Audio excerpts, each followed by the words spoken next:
Well, hello everyone, and welcome back to Two Guys and a Bible here on Fulfilled Radio, a voice you can trust. My name is Don K. Preston. I'm the president of Preterist Research Institute. And over there is William Bell in Memphis, Tennessee. He is the president of All Things Fulfilled. William, it's great to be back, and I want to thank you and Larry for filling in for me last week. Like I mentioned to you, my pickup that has 47,000 actual miles on it, the transmission decided to go bye-bye. Wow, that's not good. That is not good at all. I had been hearing that Ford was having trouble with their 10-speed transmissions. Hmm. And as a matter of fact, right after I got the truck, I probably had, I don't know, 10 or 12,000 miles on it. And I was talking to a Ford certified mechanic. And he asked me how I liked it. And I said, I absolutely love the truck. I love the way it rides. I love its power. I love its economy. And he said, well, guess what? Is that a 10 speed? And I said, yeah. He said, Hmm. well, guess what? You're going to have trouble with that. And I go, oh, wait a minute.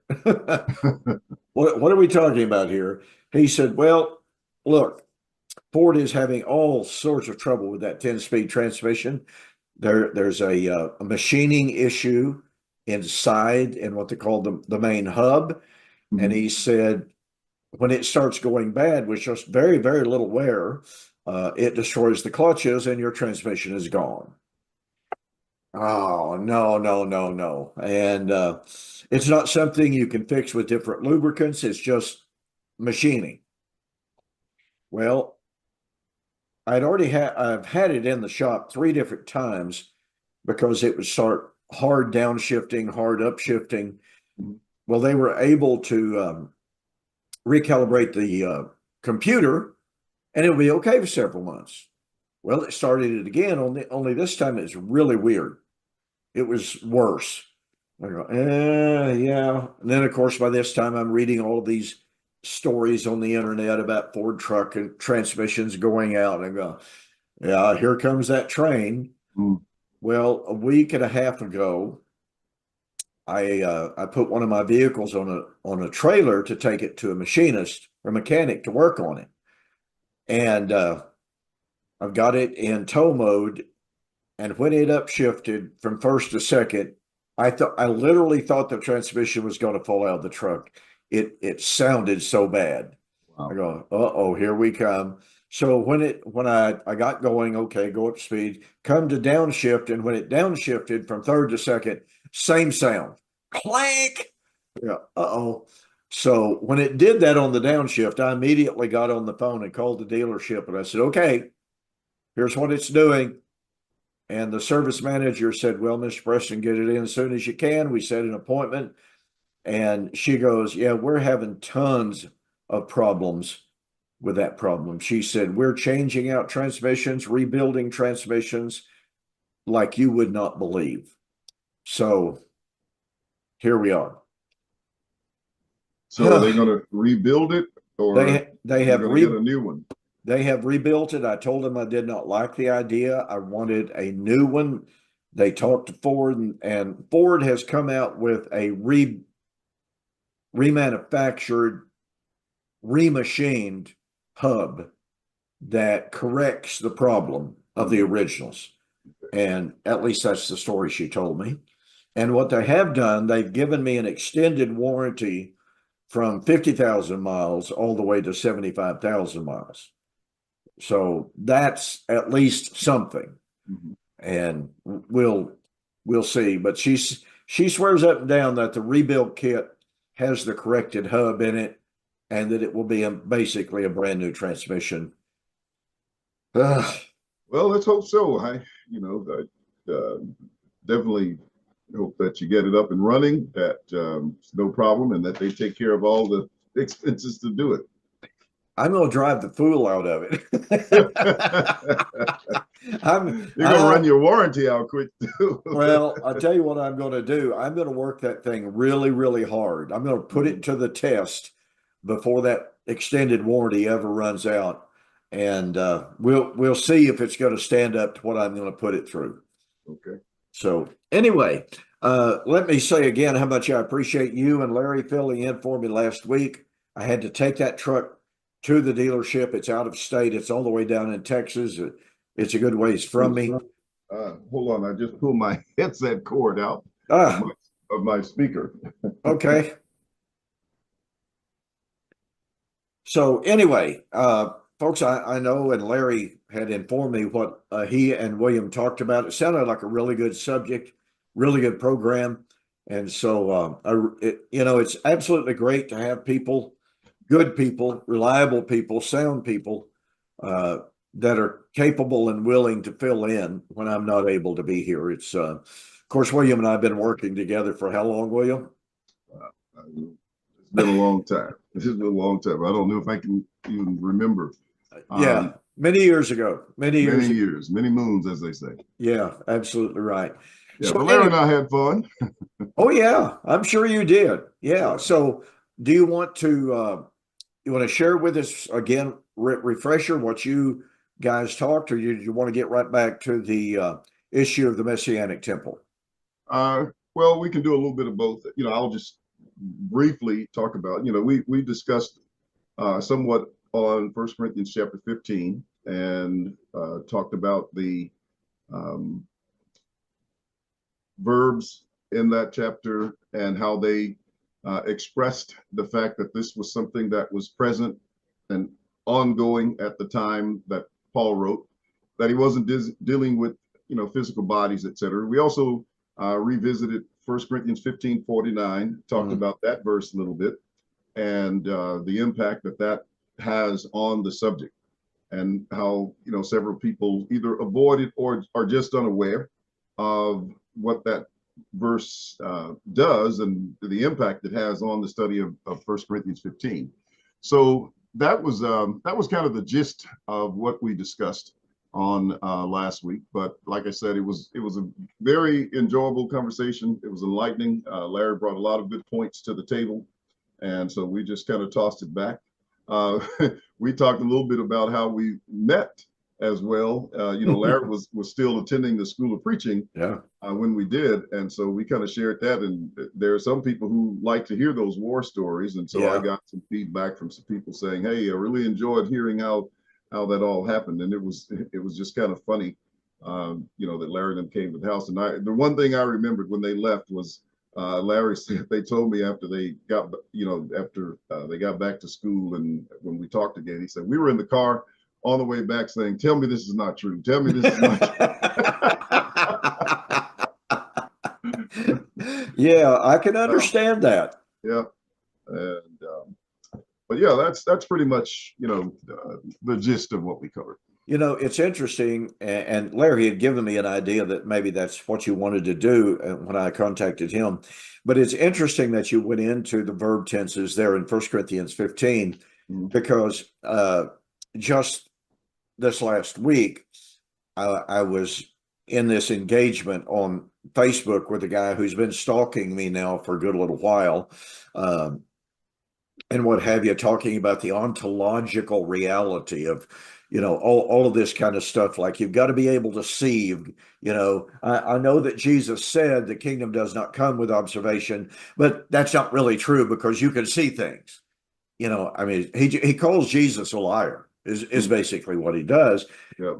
But in one of my responses to him, I drew attention to the fact that Paul in 1 Corinthians 15 uses the present passive indicatives and the present active indicatives no less than 10 times. And I said, from your perspective, resurrection has to be the raising of biological bodies out of the ground.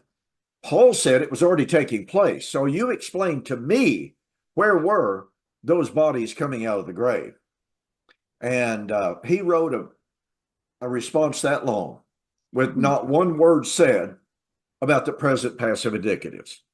Yeah, well, that's been typical of the responses that I've read from him. It doesn't matter whether it's you, Roy, or whatever. And I did read your article on that post. It was excellent, by the way. Thank you. And I haven't gone back to see what he wrote about it. I'd be interested to see. Oh, you really have to do that, because it's really interesting. Yeah. I'm going to do it, but he did the same thing to me. I asked him, I said, well, is it really necessary that a person knows that to determine whether prophecy has been fulfilled or not fulfilled? And that was one of the follow-up questions I asked him, and then he went into another diversion, so to speak, and a bunch of accusations from that response, but he never did answer that question. So I just repeated it back to him. But I've got some information I'm going to share with you. I submitted some questions, and I want to share these with you. I had intended to do it before now, but what I had also intended to do was ask a few more questions to try to get a little bit more information. But I thought what I got was very good, and I'll let you know what the source, who the source is, and what the responses are, and then we'll take it from there. Okay. By the way, I wanted to share another little anecdote. Another person chimed in and said, surely you understand that all of the present passives, et cetera, in 1 Corinthians 15, they're nothing but nomics. And so I responded to that. I don't remember if I tagged you in that particular chain or not, but nonetheless, he said they're nothing but nomics. Now, for those who do not know, nomics is a present passive or present active indicative that is expressed in present passive or present indicative, but it's timeless. It doesn't actually indicate that the subject that is being discussed is actually taking place at that time. It's just something that happens and can be expressed as a present. In other words, there's no time element in it. And so I responded with this individual. I said, well, what I want you to explain is, why is it that the only present passive and present active indicatives that you are saying are nomics are the ones that speak of the then ongoing resurrection? Why don't you say that about all of the other present passives and all of the other present indicatives in the chapter? And furthermore, why are you appealing to the rarest form of the present tense verbs in order to avoid the implications of those verb tenses? He disappeared. That's the evidence. Yeah, that's the evidence that they see the impact of those verb tenses, and they're looking for a way to try to, explain them away. Yeah, and it's just impossible to do. Yeah, I mean, I was saying, and Zach Davis and I had a program on this last week, and I brought up those verb tenses. It's kind of interesting how this subject is coming up in different blog discussions and what have you. But I said it's really fascinating to me the lengths to which people will go to try to avoid it, the reality of those verb tenses. And I said, I remember when Jim Gunter, and I'm real sure it was Jim Gunter who introduced those present passives to me years and years and years ago. I mean, my goodness, it's been a long time. And I mean, it just blew my mind. I had never noticed that. And so it led me to really dig into the text of 1 Corinthians 15 and to confirm for myself the use of these present passives. And it's so fascinating to me, and I know you know this very well, but here is Paul in 1 Corinthians chapter 15, verses 1 to 4. He uses both the present active and the present passive indicatives in those first 4 verses.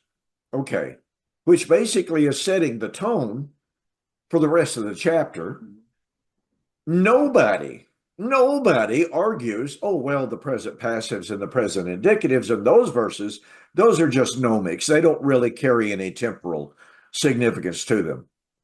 It's like I said, only in the verses that speak of the then, or that would be speaking if you grant the verb tenses, only in those verses that speak of the then ongoing resurrection do they all of a sudden go, oh, the verb tenses here don't mean anything.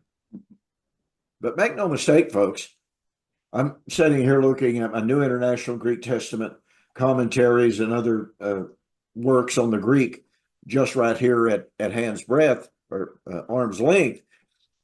The present passives and the present indicatives in 1 Corinthians 15 have given world-class Greek scholars trouble. They see the problem, and they go to lots and lots of around the mountain, attempts to avoid the problem, but they see the problem. So, anyway, you want to share with us what you were going to, or do you want to get into something else and then lead into it? What do you want to do? Well, I think that was, pretty much it. You talked about when you learned about those present active and present passive. I shared last week that the first time I learned about them, it was years ago. I actually translated the entire chapter of 1 Corinthians 15, particularly focusing on the verb tenses, and that's where I discovered them. And it was sometime later that I looked at 1 Corinthians 15:49. Yeah. But when I saw that, it was like, boom. And then Larry and I shared when we went to Minnesota, I think it was, or was it Wisconsin, when we went to that event. I think it was 2014 or something like that.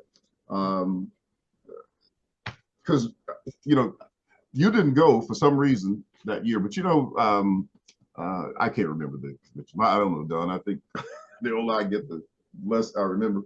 But anyway, I don't want to say too much about age because I sympathize entirely. But anyway, when we went there, and I want to say it was Wisconsin, but nevertheless, I think I shared with you when we went there, I had been reading Ed Stevens's paper on I think it was the death of Adam or something. I shared, some of my research and work on that, and mentioned it to Ed, and we got into a discussion about that verse. And that was following our 2011 conference, right? When we all spoke on that, I think you had a debate that same year. But anyway, when we spoke about it, Ed came up with some interpretation, and I can't remember what it was, but he was trying to argue for something different than what the actual text was saying and what it meant. And so he said, okay, we had all the Greek scholars there, right? I mean, they were everywhere. And so we had a booth, and so we just pulled a few of them together, and we asked the question, can this verse be interpreted in the way that he was suggesting? And they said, I mean, an absolute, emphatic, no, it could not. And so that left the door open. And ironically, it was Ed who came back in some of the research and expanded on one of the studies that he did. He brought in a lot more sources that dealt with that verse and admitted that if this verse is to be understood as the aorist subjunctive, then it means that this is already taken place or was already in progress at the time. Exactly. And if that is the case, that means that resurrection was happening in real time. Yep. While they were living, and not a situation where they were waiting until they die. And that's, you mentioned the New International Commentary. I think that's Gordon Fee. Yes. When you talked about the scholars, that was another point that we mentioned, and he definitely admits that's Thistleton. Okay. Thistleton. Well, Gordon Fee has one. That's right. Yeah, I was looking at New International Greek Testament Commentary. This is what I'm talking about. Well, it's somewhere in the around page 700 or so, but he gets into a discussion on it and says, look, you can't ignore this. And he's forced to come up with an interpretation that aligns with the verses, that makes the Greek, makes his interpretation consistent with the Greek. The only difference is he changes from resurrection and says, well, it has to be some kind of biological modifications, some kind of practical modifications. But I thought it was very interesting. But you cannot read him and see that, and not see that he's looking at this thing and he sees what the problem is, and even attempts to offer a solution for it. And so I think that anybody who's looking into that should go and read that. And of course, you've submitted some great sources on it as well in the past that supported that as well, because you pulled a few scholars that address the same thing. So it's just a powerful text, and anyone who wants to get into it. And one thing I like about what he said the majority of the manuscripts contain the aorist subjunctive. Correct. And only just a few, which are faulty manuscripts, contain the futurist, the future tense. And he said that's proof positive that the majority of the manuscripts are correct. Correct. And the few that do not are the ones that are incorrect. So people should look at that evidence because it's just devastating to a future physical body resurrection. It destroys it. Yeah. And folks, if you're not following exactly what we're talking about here, in 1 Corinthians chapter 15:49, many translations, many English translations of the Greek render that, as we have borne the image of the earthly, we shall bear the image of the heavenly. Well, okay, that's granted. That is a common translation. However, the original Greek in the majority of the Greek manuscripts, and William mentioned that I've got a source. I've got a very good friend named Paul Anderson. He works with the ancient manuscripts every single day. He is part of an organization that deals with the ancient texts. He is absolutely brilliant. If I ever have a question about any variants, if I ever have a question about what is the best attested Greek text, send him an email. Boy, he sends me back, stuff. And it's just a great resource to be able to have. And he's preterist, by the way, through and through. So that's a fascinating thing. We have people sometimes who scoff at those of us who are preterists, say, oh, there are no scholars among you. Well, this dude's a scholar, let me tell you. So anyway, I contacted him when the question of 1 Corinthians 15:49 came up. The question is, should it be as we have borne, we shall bear? Or is it, according to the majority of the Greek text, as we have borne, let us bear? And it's really interesting, folks, when you read the commentaries, and William was sharing with us Gordon Fee. Well, Gordon Fee struggles, but Gordon Fee knows that the preponderant evidence, the preponderant weight of evidence is for what is known as the aorist subjunctive, which would be translated, let us bear. Okay, so it's not a declaration, as so many Greek English translations say. It's not a declaration of a simple future, oh, we will bear. No. That is not the correct translation according to these Greek scholars. Not according to Don Preston, not according to William Bell. We're relying on real Greek scholars, world-class Greek scholars who are absolutely recognized for their Greek scholarship. So here is Paul saying, as we have borne the image of the earthly, let us bear the image of the heavenly. Now, first of all, folks, and I hope you'll catch the power of this, notice that Paul uses an aorist tense to say, as we have borne the image of the earthly. Well, wait a minute. If we're talking about biological bodies here, how could Paul say, yeah, we once bore that body, but we don't have that body anymore? The image of that body. So that just rules it out from a physical perspective, and which brings up that question: what is the ontological reality here? That aorist tense deals a death blow to this ontological argument having to deal with physical realities. Mm-hmm. It just blows it absolutely out of the water. So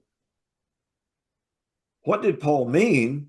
Let us bear the image of the heavenly. Well, we could take up a lot of programs talking about the image of God in Genesis 1. Let us make man in our image, and how through sin man lost the image of God. But through Christ, that image is being recreated. And you find that in Ephesians 4, putting off the old man, which is corrupt according to deceitful lust, put on the new man. Colossians chapter 1, you have put off the old man. Therefore, put on the new man, which is created in the image of the one who created him. Colossians chapter 2, you have put off the body of flesh.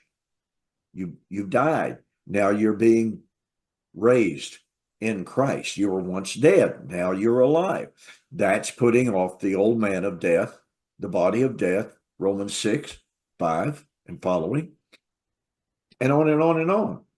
And so, this whole concept of image, and I find it really, really fascinating, William.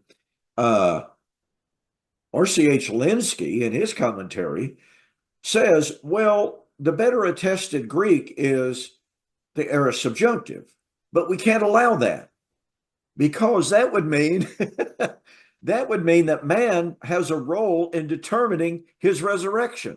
Yes. Well, yeah, he's exactly right. Yeah, and that's the power of it. It means that the individuals, the subjects in the text, are actually participating in the process.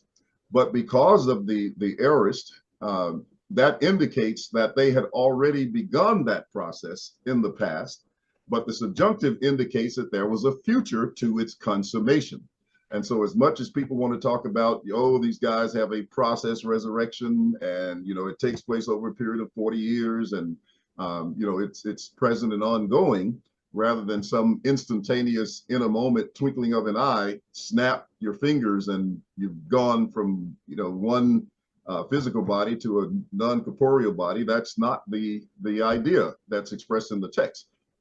Whatever it is, it's already underway. They're already participating. And by the way, as you've already mentioned, Romans chapter 6 has that same aorist subjunctive in there. We shall be in the likeness of Christ, etc. And and we should walk in newness of life. And then you have the same thing in Romans 13, verses 13 and 14. So if you look at those passages, you'll see the same construction in the Greek. And who would deny that they had already begun the putting on of Christ in Romans chapter 6 by reading Romans 13 and trying to put that wholly in the future by ignoring what had already occurred in the past. So it just doesn't work in any of those texts. And then Paul lives it out in Philippians chapter 3, 11 and 12 anyway. Through 16, as a matter of fact. Yeah, not that I've already attained, but to the degree I already have attained. Yeah, exactly. And so all of this, folks, guess what? This is related to 2 Corinthians chapter 5 and the Messianic temple that we have discussed before. Because Paul says, if this earthly tabernacle, house of this tabernacle be dissolved, we have a building of God, house not made with hands.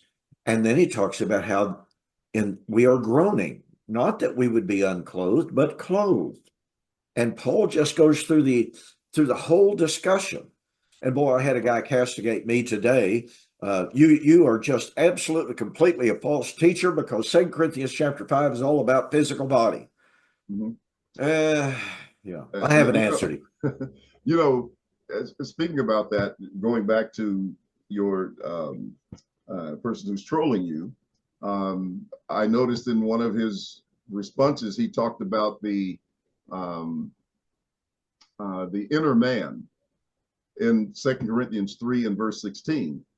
And people want to use that in sort of a Greek Platonic type situation where you are pitting the physical body over against, the spirit or the soul or something. That's not what Paul is dealing with at all in that text. The inner man is the new covenant man. And the outer man is the old covenant man. That's where he starts, as you were suggesting, in 2 Corinthians 3, and he carries that all the way through into chapter 6. So it's very important that people recognize that and see, so that you have that consistency running through the text, as opposed to trying to jump into something physical. And that's why they are using that text in 2 Corinthians 5 to talk about, the earthly body being a physical body and the heavenly body being a non-physical body. That's not the case. And the fact that Paul says that they did not want to be unclothed, which is what you have in most of your physical paradigms, because you got a situation where they shed the body and they are waiting at some time in the future to take on another body. Paul says, no, that's what we don't want. That's what the Spirit has been given to prevent. And so the transformation was already underway. They were being clothed with the new body, just like in 1 Corinthians 49. They're parallel. The two chapters are parallel in their tenses as well. And even in the article that you wrote, you called attention to 2 Corinthians 3 and verse 18, that they were being transformed from, one body, or from the image of the earthly to the image of the heavenly. Same concepts found in chapter 15 are in 2 Corinthians 3 through 5, all the way through chapter 6. 7 and 1 actually. But William, 2 Corinthians 5 is such a good funeral passage. I've got to tell this quick anecdote here, and then we'll move on. Some years ago, you remember Bobby Stash? Yes. Okay, great guy, wonderful friend. His mother passed away. She was just a marvelous Christian lady. I mean, just such a gracious, wonderful, humble woman, full of good works. I mean, just, truly a jewel of a lady. Mm-hmm. So anyway, I attended the funeral, and they had a guy preaching who happened to know me. And I sort of kind of expected, knowing him, that a shot or two would be thrown my way. Okay. Well, guess what his text was? 2 Corinthians chapter 5. Mm-hmm. And boy, he just starts lathering up on it, and he just kept going on and on. Our sister is not with us today. She is with the Lord in heaven. And he caught himself. And he said, now, not really with the Lord in heaven. We know that she's in Abraham's bosom. Well, look, Bobby just about came up out of his chair. Bobby was not one to hold back. And I looked over at him, and he kind of glanced over at me, and he just kind of shook his head. It's like, okay, I'm going to keep quiet. I'm not going to be disruptive at his mother's funeral and what have you. Mm-hmm. Well, about that time, the preacher caught himself, and he started trying to extricate himself from the mess that he had made. He had just said she was with the Lord. Now she's not with the Lord. So how does he bring comfort by saying she's not with the Lord? Well, Hades is not really a bad place after all. Just on and on he went. And I'm just sitting there. I tried really, really hard not to make any facial expressions. But this is a really classic example, William, as you so well know, of how traditional eschatologies come face to face with problems. Because everyone, when they're preaching the funeral of a faithful Christian, they want to say they're with the Lord. As I've always said, we have a funeral eschatology and we have a sermon eschatology, a Sunday morning eschatology. The funeral eschatology says when a faithful Christian dies, they go to be with the Lord. They are in the bosom of Jesus Christ, blessed eternally. But on Sunday morning, well, now when the faithful child of God dies, they're not with Christ because Christ is not in Hades. And they're in Abraham's bosom. And Abraham's bosom is a place of rest, but it's not the place of final salvation, because after all, we got to have our physical bodies to be with Christ in heaven, where Christ doesn't have a physical body. Well, maybe he does. Maybe he does. I don't know. Who knows? And so around and around and around it goes with these two different eschatologies, one for funerals, one for Sunday morning. Yeah. And, on 2 Corinthians 5, that text was used by Gus Nichols to teach that very thing. And of course, he debated Max King. I can't remember if that particular text came up, but it was well known that he used that text to talk about, presently being in heaven, which contradicted their whole futurist paradigm. Yeah, exactly right. And you and I have both, I'm assuming you did, I've been to lectureships in which the questions were raised. Well, where does the faithful child of God go today? And you have these eminent ministers, Guy and Woods took one position, Gus Nichols took a different position. Mm-hmm. Okay. And everybody got along. Nobody condemned each other for the other. But I will remember reading different ministers in the churches of Christ who said, well, if you say that when the faithful child of God dies, they go directly to heaven, then you're saying that Christ has already come, because you can't go to heaven unless Christ has come and salvation is ours, salvation is completed, et cetera, et cetera. And the other side arguing, no, you can't say we go to heaven at all. You got to go to Abraham's bosom. And so the conflict, here they go side to side, or head to head rather, and yet we're supposed to be the heretics, even though we agree with one side, at least to a great extent. Yeah. And to bring this back to 2 Corinthians chapter 5, it's interesting to me. Once again, here's Paul talking about Messianic temple. And it all goes back to Ezekiel chapter 37 and the prophecy there of Israel being raised from the dead through the outpouring of the Holy Spirit, God establishing his tabernacle in Israel so that all nations would serve Israel, or serve God through Israel, I should say. And so that's the context of 2 Corinthians chapter 5. And in spite of what Richard Carrier said in my debate with him, in claiming, well, the New Testament writers are giving their pesher, i.e. their commentary on the Old Testament, and radically changing the interpretation. Well, I agree 100%, and I've said it on many, many occasions. Paul is, in fact, giving his pesher, his commentary on Ezekiel 37, but he's not radically changing. He was showing the true meaning of it and not violating Ezekiel 37. And the tabernacle that Ezekiel 37 was actually predicting was not a literal physical tabernacle. It was the spiritual body of Christ. That's Paul's pesher. And so Richard Carrier just completely, totally missed the force and the power, but that was his escape hatch. When he couldn't answer the argument, the kingdom does not come without observation. Well, this is Jesus giving his pesher. Well, what does that mean? You're just trying to deny what the Lord said. That's all in the world he was trying to do. And you're trying to say that Paul, okay, Jesus talks spiritually, but Paul's talking literally because he's giving the pesher. That doesn't work at all. Right.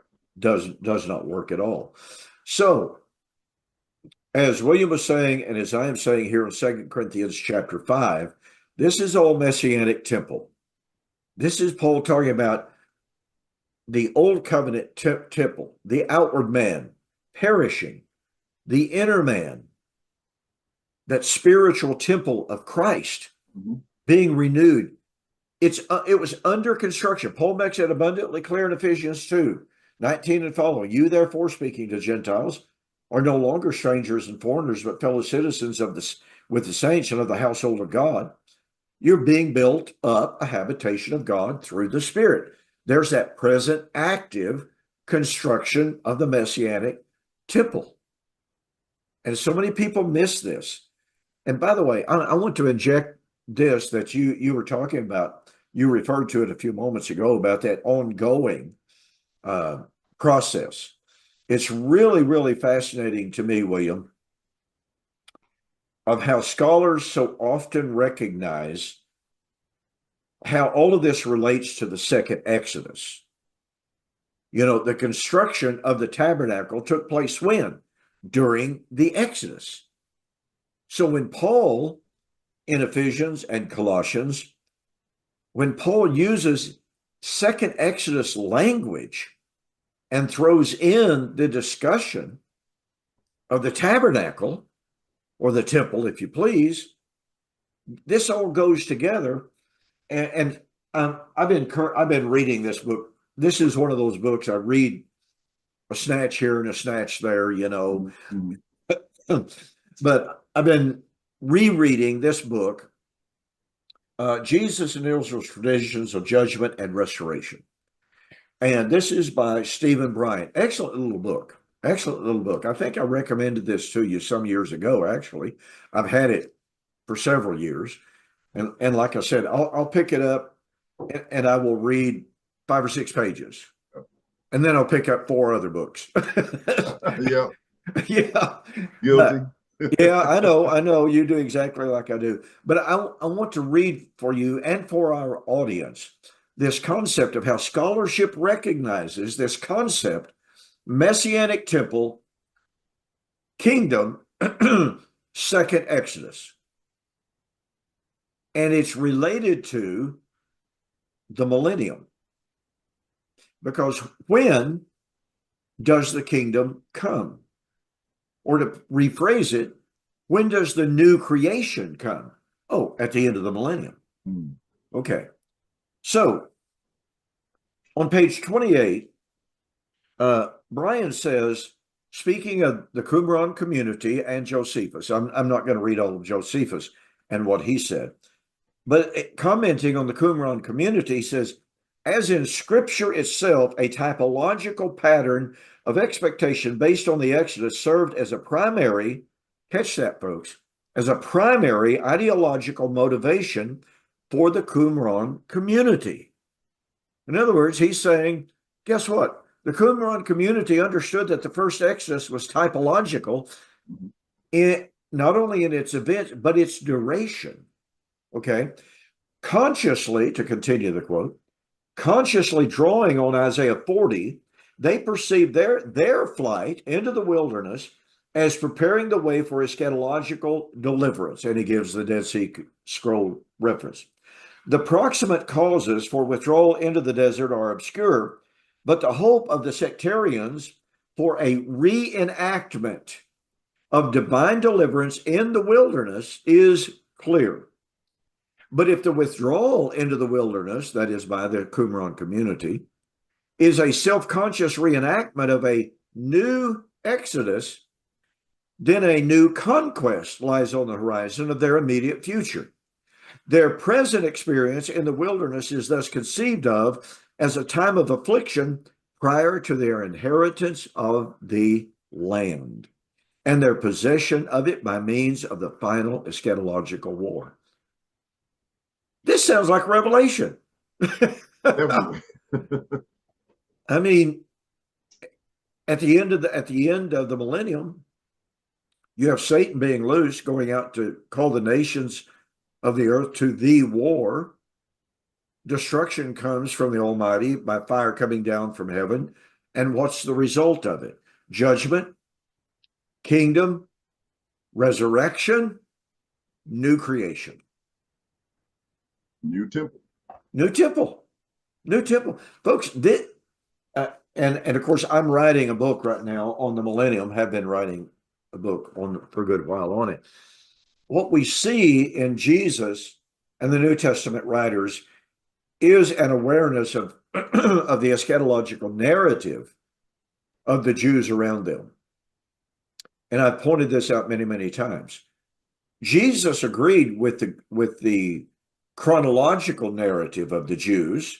That is, Elijah would come, tribulation would come, judgment would come, resurrection would come, Messiah would come, kingdom, new creation would come.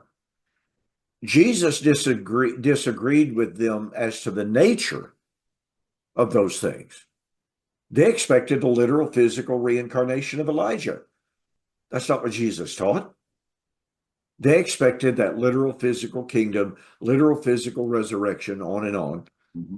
And Jesus categorically rejected their physical nationalistic aspirations, agreeing with the chronological narrative and timeline, agreeing with the, how should I express this? Agreeing with the terminology, disagreeing with the nature. Your comments, your thoughts?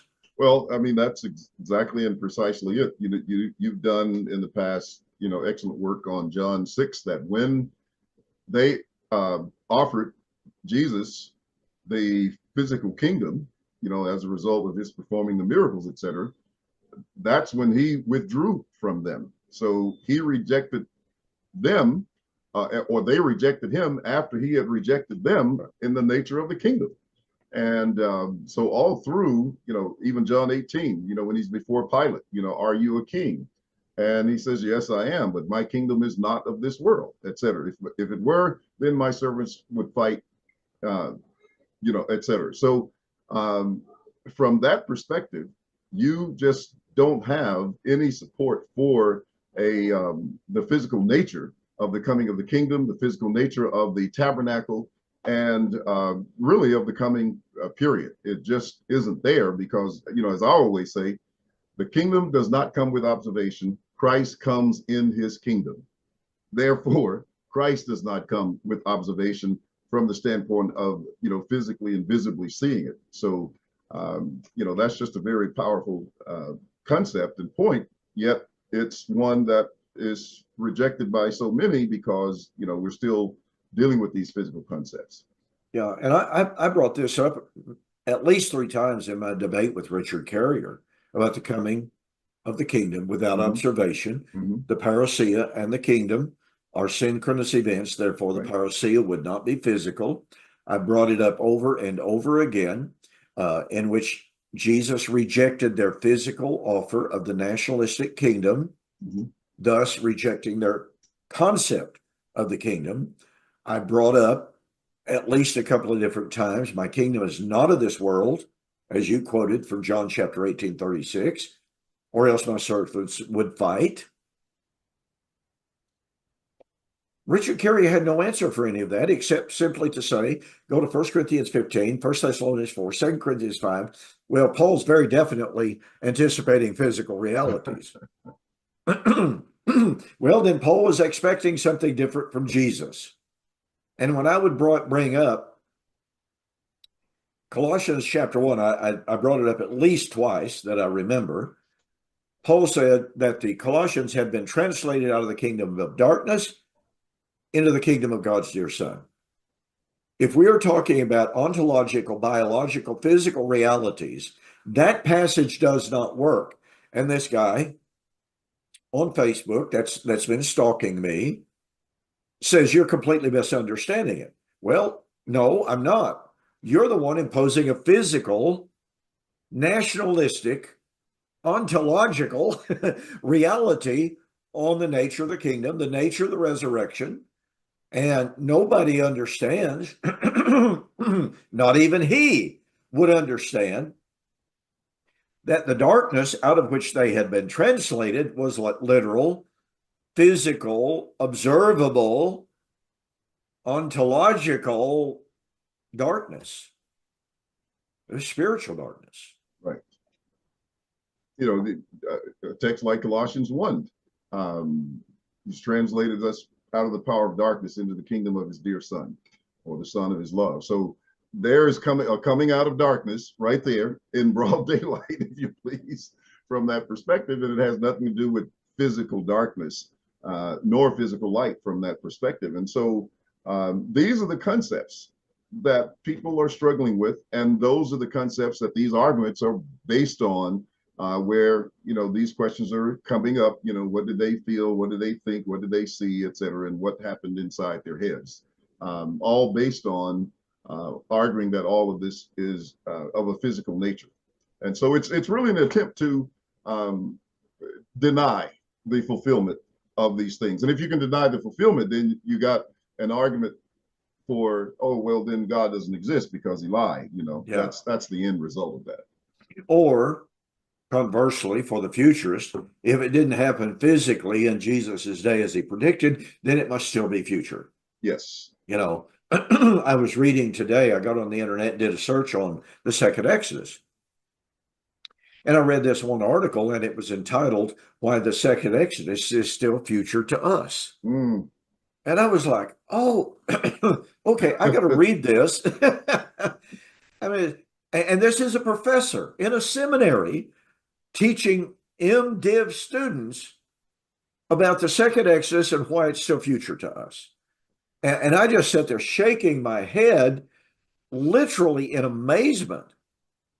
Now, what was interesting is he gave several points from the New Testament, from Jesus and Paul both, that are second Exodus motifs. Mm-hmm.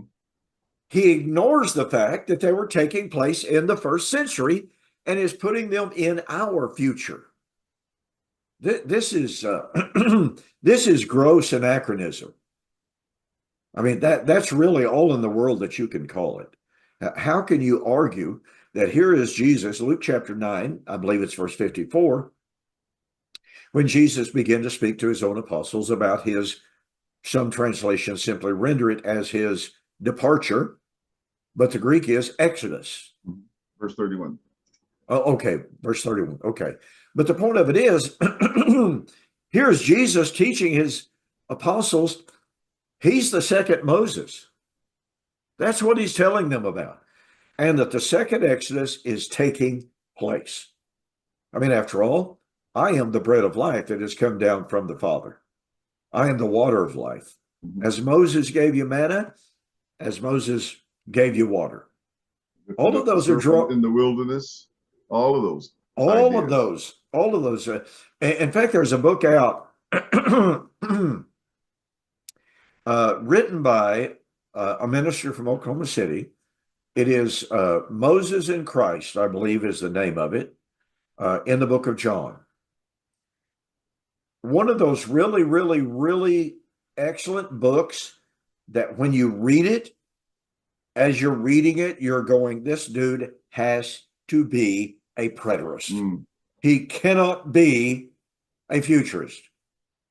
And he does this fantastic job of drawing out the second Exodus imagery Mhm.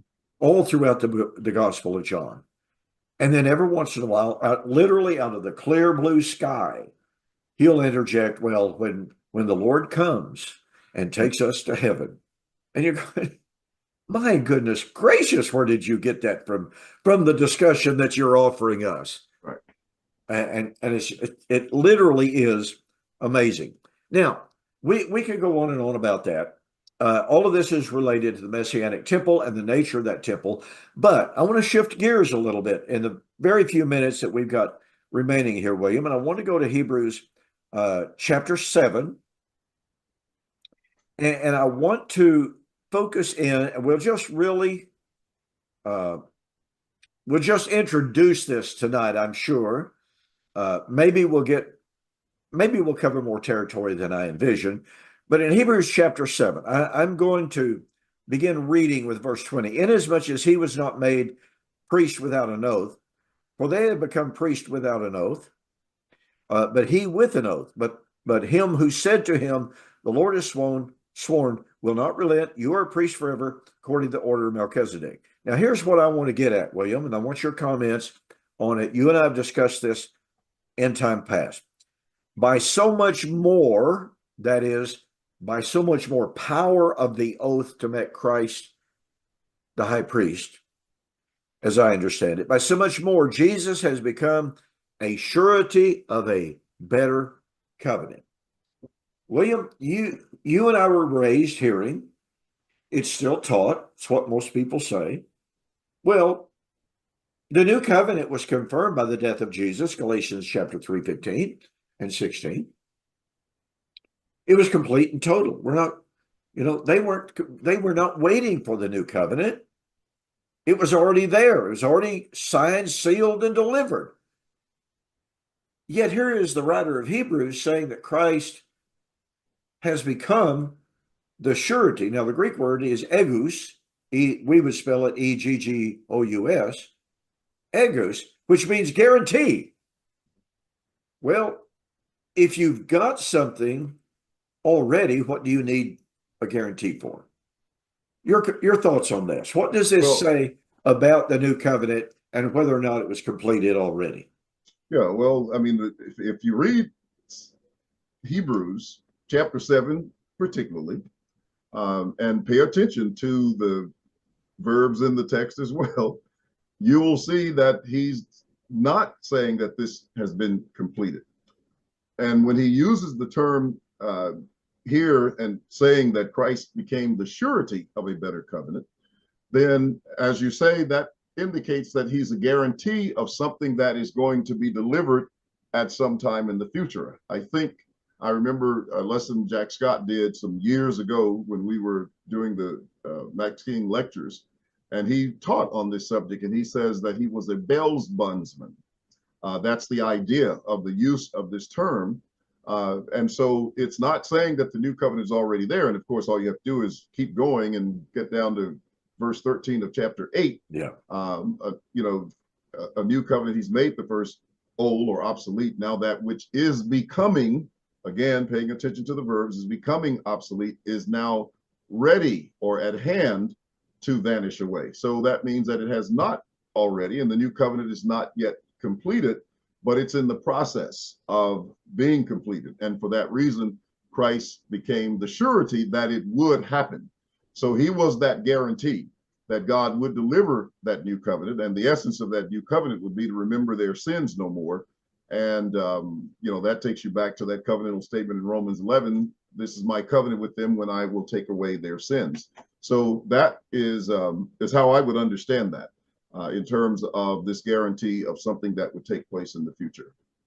I see a direct correlation here between the agus, the guarantee of the coming and being presently being delivered, new covenant, and the arabon. Yes. Ephesians chapter 1. You were sealed with that Holy Spirit of promise, which is the earnest, the arabon of the redemption of the purchased possession.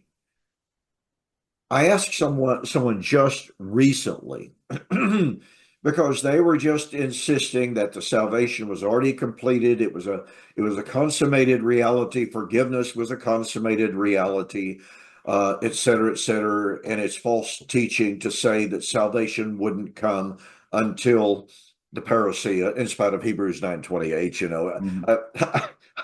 I sometimes you just got to shake your head. And somebody say, well, no, salvation was already complete. And then you bring up Hebrews 9:28. Well, that's a different kind of salvation. Okay, whatever. But the point being, I asked this individual, and this was on YouTube, if they already had forgiveness, if they already had salvation, if they already had redemption, in other words, then what did they need the arabon for? Because the arabon was the guarantee of the redemption of the purchased possession. And to me, in Ephesians, you have the following outline of redemption. Paul says in Ephesians chapter 1, verse 7, speaking of Christ, in whom we have, present active, redemption, even the forgiveness of our sin. Now that sounds like a done deal. Yeah, I agree. It sounds like a done deal. But then he turns right around in verse 12 and 13 and says, you have received the earnest, the guarantee of the Holy Spirit, which was the charismatic gifts of the coming redemption of the purchased possession. Well, if they've already been redeemed, what do they need the Spirit for? The Spirit is guaranteeing that redemption. And then in Ephesians chapter 4, verse 30, he says, you have the Spirit as the earnest of the coming redemption at the day of the Lord. So here we have a present reality, a guarantee of reality, and a promise of the completion of the reality. Have I outlined that? Oh, yeah. As a matter of fact, as I was speaking about the surety, that's exactly what I was thinking in the back of my mind, and that was the correlation with Ephesians and the arabon. So that's very, very powerful. And what that does is kind of ties in what we were saying before on resurrection, because the time of redemption is the time of resurrection, and it's the Spirit that becomes the guarantee of resurrection, as was taught in 2 Corinthians 5. God has given us the Spirit as the guarantee. So it's the same concept. 2 Corinthians 5 and verse 5, along with Ephesians 1, 13 and 14, Hebrews 7 and verse 22 here. Same idea all the way through. Yeah, amen. Well, it appears to me that we are out of time. I knew that we wouldn't get to flesh that out tremendously. We'll try to pick up on it again next week because I want to share a quote from Eusebius. We have people telling us all the time, you guys don't agree with the patristic writers. You guys got to get with the early church writers. Well, I'm going to share something. If you'll remind me, William, I'll probably forget it between now and then. But anyway, I'll share something from Eusebius that none of those people that accuse us of rejecting the patristics, you guys got to follow the patristics, et cetera, they don't accept the patristics in this very regard about the already, but the not yet of the new covenant. Okay. So we'll do that next week. In the meantime, folks, thank you so much for joining us here on Two Guys in the Bible on Fulfilled Radio, a voice you can trust. William, great to be with you as always. Appreciate it. Same here. Good night. All right. Good night.